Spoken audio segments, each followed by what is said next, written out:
ہماری نیک نامی میں ہوگی. ہم سب ہمیشہ آپ کے لیے دعا گو رہتے ہیں. اللہ تعالیٰ آپ کو ہر قدم پر کامیابی دے, آپ کی تمام جائز حاجات پوری فرمائے, اور جو کچھ آپ حاصل کرنے کے لیے جستجو کریں اللہ تعالیٰ وہ آپ کو عطا فرمائے. اللہ تعالیٰ آپ کو اپنے انتظام میں رکھے. ان سب کی دعاؤں کے ساتھ آپ کا بہت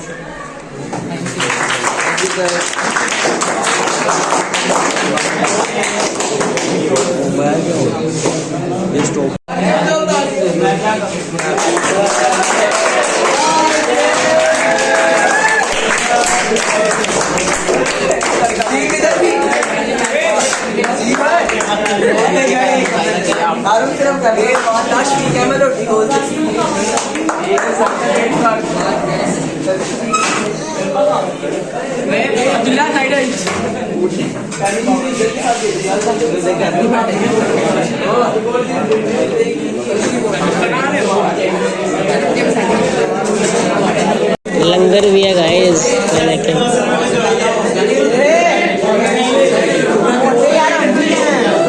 آ جاتے ہیں لیکن وہ زیادہ پکچر والا نہیں. یہ دیکھیں گائز, یہ لنگر ہے, لنگر کھول چکا ہے.